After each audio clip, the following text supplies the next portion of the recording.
Last of Us 2 spoilers are out and the story sounds retarded. Touch the green, I don't think. Hit the flagstick about a foot up. To put it bluntly, the leaks were all true. Everything that came out about the game before it released is 100% accurate, and oh boy does that boil my piss. Especially seeing the numerous gaming critics jerking this game off like it's the second coming of Christ or something. So let's go through a rough summary of the story. The spoilers are out there and I highly recommend you sit down and read through them, because just don't buy the game. Do not buy this game, not because the story's bad, because that's something that might actually interest some of you guys. Don't buy it because Sony and Naughty Dog are blatantly abusing the copyright system to go after negative critics. Don't reward this behavior. Just fucking don't. You can handle not buying a Naughty Dog game with the same gameplay as the one that came out in fucking 2013. Now let's go on and talk about the plot. The pacing for this game is all over the place and the structure is pretty fucking bad. The game is 35 hours long and it does not need to be that length. Imagine playing Uncharted but the campaign was longer than a fucking Yakuza game. No side activities or things to justify the length. Just constant set pieces and attempts at Hollywood shit. Also, there are a lot of jumps in time thanks to flashbacks and leaps in progress. I'll get into why I hate this later, but for now, let's talk about the elephant in the room. The plot itself is fucking stupid. No, it's more accurate to call it self-centered. It wants to make a point. Last of Us 2 is desperate to make a statement on violence and revenge, but it has no fucking clue what it's actually talking about. With so many plot reaches and utter ignorance of what made the first game interesting, or just ignorance of things in general, Last of Us 2 takes place 4 years after the events of the original. Joel and Ellie are on rough terms thanks to Ellie discovering the truth about the Firefly Hospital, and the choice that Joel made that involved doctor genocide. Fuck you! Ellie is pissy because she wanted to die as a martyr if it meant bringing a cure to the people. This is ignoring the fact that there were numerous clues that it would not have worked and the Fireflies were basically just crazy and desperate at that point, but let's just move on and say Ellie didn't know that. Ellie, Joel, and Tommy all live quiet lives trying to move on from the events of the first game. Unfortunately, they are tracked down by Sandra Armstrong, who tortures and beats Joel to death, setting off a revenge story with Ellie going on the warpath to kill Armstrong and put an end to the war economy once and for all. I'm gonna knock you out! Try University of Texas! Could have gone through if I hadn't joined the Navy!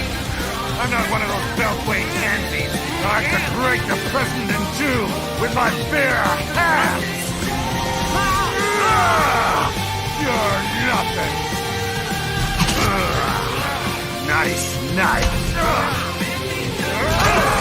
In all seriousness, fuck Abby. Jesus Christ, she personifies everything wrong with this story, but I'm gonna get into that way later. Now, the big problem with The Last of Us 2 is that it wants to comment on something it simply has no perspective on. It is clamoring to make some commentary on the cycle of violence and the evils of humanity in general. The story couldn't be more inspired by No Country for Old Men if it tried. It wants to be a harrowing tale of vengeance, loss, and trauma, but it doesn't help that the game was made by brainlets. Why is this so bad? Here's why. Throughout the game, Ellie hunts down the various people that were present at Joel's death. Throats are cut and heads are smashed in. She's on a mission to kill everybody that gets in her way. And on paper, this sounds awesome, seeing this sweet naive kid turn into a cold-blooded animal, like if Kevin McAllister went full elephant. The problem comes from the fact that the game just can't get the theme out of the player's face. Last of Us 2 has this idea that commentating on the cycle of violence is just screaming over and over again, revenge bad. As the game goes along, Ellie does more and more evil things, which ultimately culminates in her killing a man and his pregnant girlfriend, a decision that we come to learn was wrong. The story can't stop constantly beating us over the head with the idea that Ellie is the villain of somebody else's story. They even go so far as to have her kill a dog. She fucking John Wicks the bad guys, and the game is still pretending that it even has the slightest hint of subtlety. But who exactly are the bad guys? Well, let's just get this over with. Abby is the central villain of the story. She is the one that directly beats Joel to death, and Ellie is obsessed with killing her above anybody else. But there's an issue. The game can't stop sucking her dick. I'm not kidding. Well, everything Ellie does is played off as going too far and obsessed with revenge. Abby gets a magic pass that frees her of any and all responsibility. So when she looks for revenge, it's just Joel's past catching up to him. When Ellie kills all of her friends, it's the scary monster lady going crazy. Whenever Abby does anything wrong, it's justified as her doing it to the right people, or just conveniently is okay because it all worked out in the end for her. Bet you're wondering why Abby even started going after Joel in the first place. Who is she? Oh, you seriously don't want to know. Remember that no-name scientist the game forces you to kill in The Last of Us? The one that's trying to perform the MacGuffin operation on Ellie? Yeah, Abby's his kid. Seriously? This no-name jobber? And before anybody runs in with, well, that's the point, you didn't know he had a kid and she hunts you down. That's retarded and you know it. This is just contrived writing. Why this dude? To tie Abby to the Fireflies? The organization that the first game constantly reminds you is a bunch of crazy weirdos that are being genocided by the government? One of the main collectibles from the first game was finding notes and emblems off of Firefly corpses. This is just a stupid excuse to kick off the cycle of violence. Joel killed Abby's father, so Abby kills Joel, leading to Ellie killing all of her friends. Do you want to know how you could have this exact same plot and have it make way more sense? Don't make this no-name scientist Abby's dad. Have it be David, the cannibal guy from the first game. Actually think about this. In Last of Us, David was played off as a manipulative monster, even bordering on a sexual creep with Ellie. He was an irredeemable piece of shit that people wanted to see Ellie chop apart with that machete, so having Abby be his daughter would actually add a new dimension to his character. His story of the cannibal camp being full of families would actually be closer to truth than we realized. Yes, what they're doing is objectively evil, killing and eating people, but they were doing what they needed to do to stay alive. It would actually add complexity to Abby's character and why she was so willing to torture Joel to death. The first game established that Joel and Ellie were kind of a scary story to the cannibal camp. They outright say their guys were butchered by a crazy man traveling with a little girl. A few weeks back, I sent a group of men out to a nearby town to look for food. Only a few came back. They said that the others had been slaughtered by a crazy man. And get this, he's a crazy man traveling with a little girl. You see? Everything happens for a reason. Abby would have despised Joel because he and Ellie were directly responsible for the destruction of their camp and the death of Abby's father. So in her mind, she was going to war with the boogeyman. You can understand the perspective, definitely not agree with it, but it wouldn't feel like a one-sided argument. You may not think this is any better than the Firefly explanation, but you have to admit it takes more of a genuine risk than what we got. The only reason it's the Firefly scientist dude is because the Fireflies were in the first game and they're the recognizable faction people talk about. There's no other reason. Oh yeah, here's more proof that Abby is constantly put up on a pedestal in the plot. Even after Ellie kills all of Abby's friends, including the guy she was in love with, his pregnant girlfriend, and their fucking dog, Abby still gives Ellie the chance to walk away. See, Abby is willing to end the cycle of violence, even though it is objectively her fault her friends are dead if we follow the game's message. She instigated the cycle. She let Ellie and Tommy live, ensuring that they would seek revenge for what she did to Joel. What the fuck was Naughty Dog smoking? This isn't how people work. This isn't commenting on the cycle of violence or violence in general. This is just stupid. But let's move on to the main point of contention and the part where most are in agreement that the storyline completely falls apart. The ending. I'm not going to explain all of the events leading up to the end confrontation. It's basic Uncharted shit of do X to get to Y, but then Z comes in and disrupts it. The gameplay looped from pretty much every other modern Naughty Dog game. No, I'm gonna be talking about the actual ending confrontation, the fight on the Death Stranding beach. So Ellie, deciding to just fuck off after confronting Abby in the theater and living on a farm, decides that this time she needs to see Ivan Drago die, and there is blatant foreshadowing that Ellie's girlfriend is gonna dump her ass for being a violent crazy person. So she tracks down Abby again to a beach and the two fight. Ellie loses 2 fingers in the scuffle and is about to drown Abby in the water, but at the last second she has a mental breakdown and decides to let Abby live, telling her to leave and never come back. Ellie goes home only to find it abandoned, her girlfriend ditching her because of Ellie's obsession with revenge. Now, of course, we're going to ignore the fact that Dina is stupid enough to run out into a zombie-infested wasteland by herself while she is pregnant, might I add, all because Ellie was kind of being a dick. Oh, and don't forget that Ellie just let a violent psychopath go free. A violent psychopath with vindictive tendencies, and Ellie killed a friend of hers that was pregnant. Double kill. Good choice, Dina. This totally won't end up with you chopped apart and spread across 3 different forests. And before you say, Abby wouldn't do that, she realizes how bad revenge is. We are literally never given any reason or sense that that's the case. So no, Dina is probably gonna die. But don't worry, it'll probably be a story DLC where you see that Abby only killed Dina because she pulled a gun on her and it was totally self-defense. Anyway, back to the point at hand. Ellie's in the home, she's at home. But the last scene of the game is Ellie attempting to play a song on the guitar that Joel taught her. However, she can't play it properly because of the 2 missing fingers she lost in the fight with Abby. You get it, guys? You get it?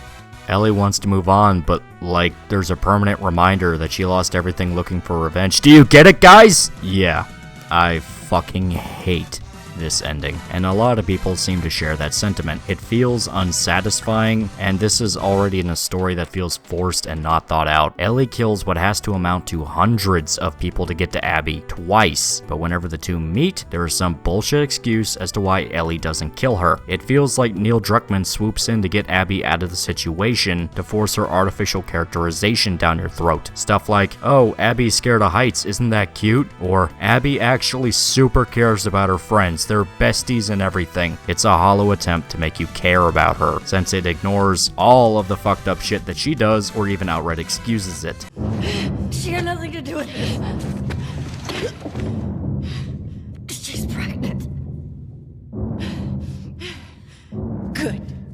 They say that a hero can save us. Ellie's arc is painted as an unhealthy quest that rips her life apart. She loses everything and everyone she cares about. The game beats you over the head with the idea that Ellie is the slasher villain to somebody else's horror movie, but Abby gets constant pampering from the story. Yeah, she goes through some fucked up shit too, but the game doesn't hold her to the same standard as Ellie. Nobody addresses the hypocrisy that Ellie shouldn't go look for revenge because she has too much to lose, yet it's okay when Abby does it. And I know what you're about to say. Well, obviously Abby's punishment is that she loses all of her friends and loved ones as well, but the story doesn't treat this as a punishment. Once again, this is thrown in the Ellie's war crimes pile. We never see Abby regret killing Joel or even shooting Tommy. Instead, she's infuriated that Ellie hunted her down for revenge.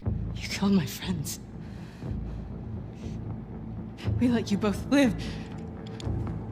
And you wasted it. As though Ellie should have been grateful that she let her live. It doesn't even seem to register that the exact same thing she did to Ellie came back to haunt her. The story doesn't want us to think about the terrible things that Abby does. It wants to scold us for taking pleasure in Ellie doing the same thing back to her, and thinking that makes you some sort of writing genius shows how little you actually understand about people. Subverting a revenge story only works if you know exactly what to subvert. Just having the protagonist forgive the bad guy at the end is one of the laziest cliches of the whole genre. It's not original or clever. You're just whipping your dick out and saying, what, don't you know revenge is bad? Why would you want to see the protagonist get vengeance against the person that wronged them? That's being a villain yourself, don't you know? Yeah, no shit, dummy. It's not like one of the most well-known phrases in human history is, he who seeks revenge should remember to dig 2 graves. Everybody knows that revenge is inherently a toxic concept, that it doesn't solve anything and only gives you short-term satisfaction in the end. You know your writing is bad when fucking JoJo's Bizarre Adventure does this concept a million times better. For those that haven't gotten into JoJo, there's a character in part 3 named Polnareff. He joins up with the protagonist's journey because he's on the hunt for a serial killer that murdered his sister. Polnareff eventually hunts him down and manages to kill him, but Polnareff finds that his journey didn't make him happy. His sister was still dead and there was no bringing her back, and in a way his actions had a hell of a lot more negative consequences for people. It's a small part of the plot that maybe gets 2 or 3 episodes at most, but it runs circles around Last of Us 2. Araki knew that having Polnareff forgive the killer makes no sense. People want to see the bad guy dead for what he's done. The subversion comes from the fact that that it didn't magically solve Polnareff's problems, and that's where an actual commentary can start. Once again, it feels like Last of Us 2 has this stupid Ellie lets Abby go ending, purely for the sake of keeping Abby alive. She gets constant favors and excuses throughout the story, and she doesn't suffer the same consequences purely for the sake of painting Ellie as a villain. Do you want to know a way all of this could work? Fix the structure. The flashbacks and constant hopping in the timeline lessens the impact of pretty much everything in the story, instead of having the full context for every character and being allowed to interpret their actions when they make them. Last of Us 2 decides to simply justify their behavior by putting a flashback after they do something fucked up. It literally comes across as a, no, but it was okay because X happened to me. It's like a kid trying to make excuses as to why he punched another kid in the mouth. The Japanese IGN review put it best. It's like if the intro with Joel's daughter happens at the end of the game instead of the beginning. You don't see Joel as a traumatized man just surviving day to day. You see him as a violent and crazy asshole. Granted, this can work if you know what you're doing. My all-time favorite thing, period, Berserk, has a massive flashback arc that comes after introducing the character of Guts, who is painted as a lunatic with zero redeeming qualities. And he isn't the only character that gets these flashbacks and explanations to recontextualize who they are as people. But what makes Berserk work, and not Last of Us 2, is that the flashbacks are backed up by actual character development. You see how much they've changed since the flashback, and it's used to draw a comparison between who they were in the past and who they are now. It's not used as an excuse, it's used to show progress, good or bad. There is thought put into the story and the people in it. Last of Us 2 feels like somebody desperate to be seen as a respected writer, but isn't anywhere close. It all comes back to the main problem with video games today. They try way too hard to be movies. The obsession with making games cinematic has plagued the industry for years. It's why games became so linear, and the obsession with simply looking good took priority above all else. This affects the writing in games as well, since instead of just being good at creating a story, you see writers for games blatantly rip off cliches, tropes, and techniques seen in movie writing. Now, are there still well-written games coming out? Most definitely, but Last of Us 2 is an example of something made by writers that don't want to write games. They want to write movies, but are stuck turning them into games. And instead of understanding how to marry gameplay with story, they just don't. They double down on the games are mature bullshit, which always devolves into throwing a bunch of bad attempts at philosophy, politics, and dark subject matter into a pot without actually thinking about turning it into a cohesive idea. Remember when people actually thought BioShock Infinite was the best written game of all time? Jesus fucking Christ, how embarrassing. Last of Us 2 isn't well written. It isn't even actually a story. The whole plotline is just an attempt to proselytize about how bad violence is, while actively indulging in violence and brutality. Sure, Neil, keep telling me about how much you hate the cycle of violence and revenge. Neil is blatantly a sadistic person. His stories are full of violence and nihilism, and he's obsessed with making the player feel bad. Well, here's the thing, Neil. Violence in video games doesn't affect me, like, at all. If anything, I'm kind of mean-spirited myself. I like making cold-hearted choices in games, and get frustrated if there's an active punishment for picking that path. That's not to say I always play the bad guy in games with moral choices, because I don't. The point is that all the pixelated violence in the world doesn't get to me, especially when the story is specifically set up as saying, the person you're hurting deserves it. You can't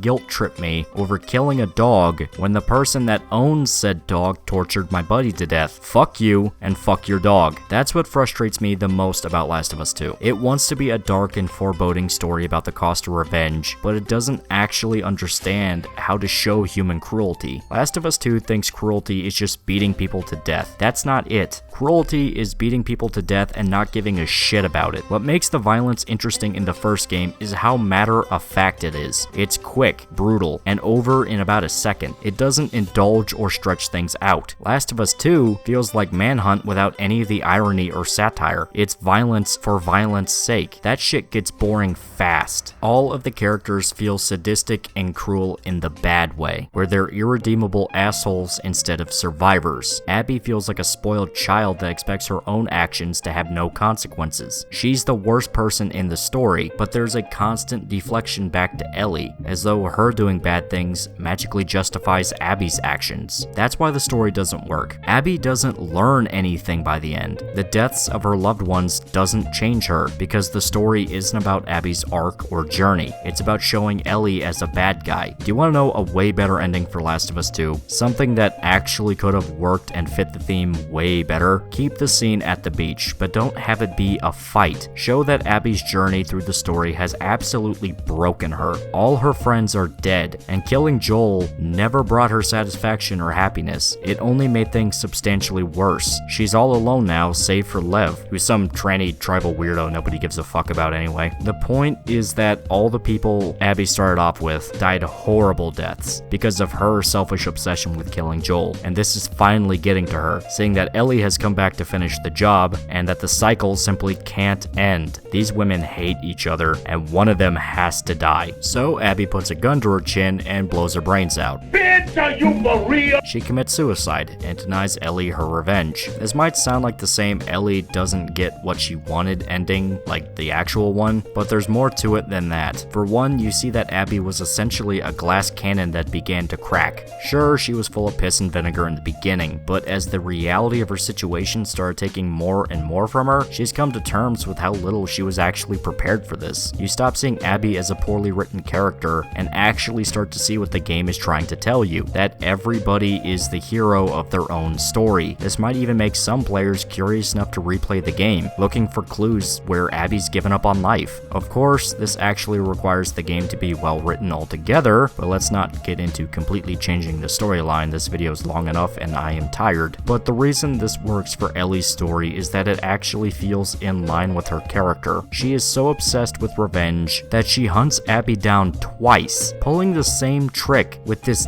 dumbass Ellie lets her go shtick for a second time isn't just lazy, it's downright insulting to the player. The first time in the theater is arguably okay. Tommy was injured, so Ellie was more focused on getting her loved ones to safety above all else. That's fine, still contrived, but it works if it's just the one time. Having Ellie spare Abby twice makes her feel stupid instead of broken. It's not clever, not even in a the game is supposed to make you feel bad kind of way. Pathologic 2 makes me feel bad, but I actually enjoy how bad it makes me feel. This is just antagonistic and stupid. Killing Abby off at the very least gives an actual concrete resolution to the story, and does make you question how necessary any of this turned out to be, but in a good way. All of the people Ellie killed go to waste, because Ellie isn't even the one to kill Abby, and all of the ones that Abby killed go to waste because she did it to stay alive, but then just pieces out in the end to avoid Ellie's wrath. Abby decides to avoid suffering the exact same fate that she put Joel through, which shows who she truly is as a character. The ending we got feels like a middle finger to Ellie, and is just some half-hearted attempt to set up a sequel or a DLC that follows Abby. The story doesn't have an ending, it just stops. We already saw Ellie let Abby go before, so doing it again doesn't feel like an actual conclusion to the story. What's stopping Ellie for going for 3's? Ellie didn't learn anything. She comes across as all talk and no walk. Sure, she kills truckloads of people to get to Abby, but actually killing her is just too far. Do you see how stupid this is? That's all I can say about Last of Us 2's story. This feels like a draft of the script and not the finished product. There should have been more refining done to really cement what the plot is about, who the characters are, why everyone is doing what they're doing, and what's out there now feels like a disorganized mess that's trying way too hard to be taken seriously. If you guys want to play this game, I'm not about to screech like a monkey. All I can do is urge you to wait for a sale or borrow it from a buddy for free. Don't reward Sony and Naughty Dog for their fucked up behavior, and this game just isn't worth full price. Sure, it's 35 hours long, but considering that this is a story-focused game, having the story be a frustrating glop of bad writing should seriously make you reconsider. But we all know how this will end. Critics will love it. We totally aren't paid by Sony to give games good reviews, ignore the banner ads on their websites, and the average Joe just trying to play a video game will play it, forget about it after a few weeks, and then shit-talk it on forums once a few months pass by. This isn't the Schindler's List of video games. It's a try-hard attempt at misery porn, and that's not something to hail as the standard for video game writing. Until next time, please remember to like, comment, and subscribe. See you guys. Wait, did they seriously forget that Ellie is an asymptomatic carrier for the fungus? Like, she can infect people. I can't get you infected if that's what you're worried about. Wait, she can't? I can't make you immune either. What the fuck? That's not how that works. That's not how asymptomatic carriers work, Neil.